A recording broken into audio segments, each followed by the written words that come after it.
Assalamualaikum warahmatullahi ta'ala wabarakatuh. Alhamdulillahilladzi nahmaduhu wa nastaghfiruhu wa na'udzu billahi min shururi anfusina wa min sayyiati a'malina. May yahdihillahu fala mudilla lahu wa may yudlil fala hadiyalah. Asyhadu an la ilaha illallah wahdahu la syarika lahu wa asyhadu anna Muhammadan abduhu wa rasuluh la nabiyya ba'da ma ba'd. Allahumma fashalli wa sallim ala hadratin nabiyil karim sayyidina wa habibina wa safiina wa maulana Muhammadin wa ala alihi wa sahbihi ajma'in amma ba'd. Hadirin dimanapun berada, kami dari P3K Fungsional KUA Kecamatan Ranah Pesisir Kabupaten Pesisir Selatan Kementerian Agama Kabupaten Pesisir Selatan izinkan memberikan konteks pidato dengan judul toleransi dalam beragama yang menimbulkan konteks moderasi beragama dalam kebersamaan dan keberagaman di media dakwah. Indonesia dikenal sebagai negara yang kaya akan keberagaman budaya dan agama sahabat. Salah satu prinsip utama yang dianut bangsa Indonesia adalah Bhinneka Tunggal Ika, atau berbeda-beda tetapi tetap satu. Sahabat yang dirahmati oleh Allah, dalam konteks keberagaman, moderasi beragama memiliki peran penting untuk memperkokoh persatuan dan kesatuan bangsa. Hadirin yang kami hormati, dalam bahasa Arab, panduan moderasi adalah wasatan atau wasatiyah yang berarti tengah-tengah. Kata ini mengandung makna i'tidal atau adil dan tawazun atau berimbang. Maka sahabat dirahmati oleh Allah, adapun lawan kata moderasi adalah tata'aruf yang dalam bahasa Inggris mengandung makna ekstrim atau radikal atau eksif. Bisa juga dalam pengertian yang lain berlebih-lebihan dalam berurusan keagamaan. Dalam bahasa Arab setidaknya ada dua kata yang makna sama dengan kata ekstrim, yaitu al-ghulu atau tasaddud. Dalam konteks beragama, pengertian berlebih-lebihan ini dapat diterapkan untuk menyebut orang-orang yang bersikap ekstrim, yaitu melampaui batas dan ketentuan syariat agama. Moderasi beragama tercermin dalam komitmen kebangsaan yang menjunjung keberagaman, toleransi, yang menghargai perbedaan dan keyakinan, penolakan terhadap segala bentuk kekerasan atas nama agama. Sahabat dirahmati Allah, serta penerimaan dan akomodasi terhadap kekayaan budaya dan tradisi yang ada dalam masyarakat. Sahabat dirahmati Allah, maka komitmen kebangsaan berdasarkan Pancasila sebagai dasar negara menjadi panduan dalam menjunjung moderasi beragama. Sebagai contoh, sila pertama yaitu yang berbunyi ketuhanan yang Maha Esa mencerminkan komitmen bangsa Indonesia untuk menghargai keberagaman agama dan kepercayaan yang ada di Indonesia. Maka masyarakat perlu membangun sikap saling menghormati.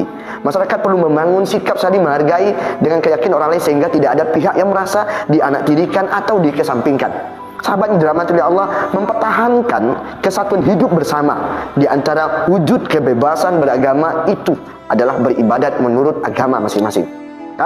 Dalam kehidupan bersama itu, komunitas Yahudi bebas dalam melaksanakan agama mereka dan Islam pun menunjukkan toleransi terhadap agama lain. Maka piagam Madinah yang berlaku pada zaman Rasulullah SAW memuat ketentuan-ketentuan moderasi beragama yang menjadi dasar kerukunan hidup beragama. Artinya, para pemeluk agama yang berbeda harus hidup berdampingan secara damai. Maka agama yang berbeda tidak menjadi penghalang bagi kerukunan hidup di tengah masyarakat, baik dalam beribadah sebagai individu maupun dalam berinteraksi sosial sebagai anggota masyarakat. Islam mengajarkan untuk selalu bersikap moderat. Maka Islam mengajarkan kita juga untuk cinta damai. Nabi SAW sangat giat dalam usaha kepada perdamaian di masa dahulu. Al-din, al-mu'amalah dalam agama Islam disebut interaksi. Demikian Nabi SAW bersabda, maksud beliau keberagaman diukur dari interaksi. Semakin baik interaksi seseorang, semakin baik pula beragamannya. Islam yang juga terambil dari kata salam atau damai. Maka penuntunan agama interaksi atau hubungan dengan siapapun harus dilakukan dengan baik dan damai. Karena Islam disebut dengan kata salam, membawa kedamaian dan kebaikan dan membawa kepada kedamaian. Demikianlah Islam dengan ajaran yang sangat menganjurkan adanya kerukunan dan kedamaian dimanapun dan kapanpun. Rukun dan damai adalah wujud esensi dari moderasi beragama, sahabat. Dan moderasi beragama atau wasatiyah tadi merupakan esensi dari ajaran Islam. Sahabat dirahmati Allah, dan tidak kalah penting bahwa terdapat peran hari ini di masa sekarang adalah peran media sosial dan teknologi informasi juga sangat penting dalam mempromosikan moderasi beragama sebagai bentuk komitmen kebangsaan. Media massa dan platform digital seharusnya digunakan untuk menyebarkan pesan toleransi dan kerukunan serta memberikan informasi yang akurat dan seimbang tentang keberagaman agama dan kepercayaan yang ada di Indonesia.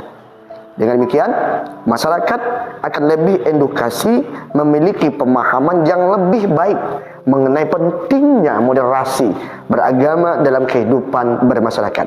Sahabat yang dirahmati Allah, toleransi merupakan kunci dalam menjaga kerukunan antar umat beragama. Toleransi bukan hanya sekadar sikap saling menghormati.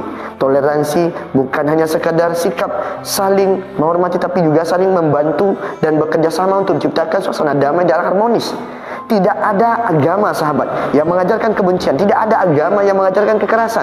Sehingga penting bagi setiap individu untuk mengekang diri dari persangka kebencian. Dalam surah Al-A'raf Allah katakan, janganlah engkau mencari-cari kesalahan saudaramu sendiri.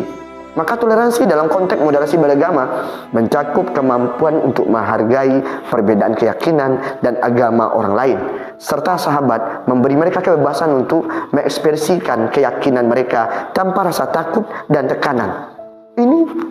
Ini sahabat menciptakan lingkungan yang kondusif bagi masing-masing individu untuk tumbuh dan berkembang sebagai pribadi yang unik, sahabat, dan berharga, sekaligus memperkaya kehidupan bersama dalam masyarakat yang beragam tadi. Maka sahabat dirahmati Allah, maka harus anti kekerasan kita. Kenapa harus anti kekerasan? Karena moderasi beragama mengajarkan kita untuk menolak segala bentuk kekerasan yang dilakukan atas nama agama. Ini lebih banyak terjadi. Maka kita harus memahami bahwa agama adalah sarana untuk mencapai kedamaian dan kasih sayang, bukan alasan untuk melakukan kekerasan atau diskriminasi. Tidak. Maka pemerintah dan masyarakat perlu bersama-sama melawan radikalisme dan intoleransi yang meresahkan kehidupan bermasyarakat.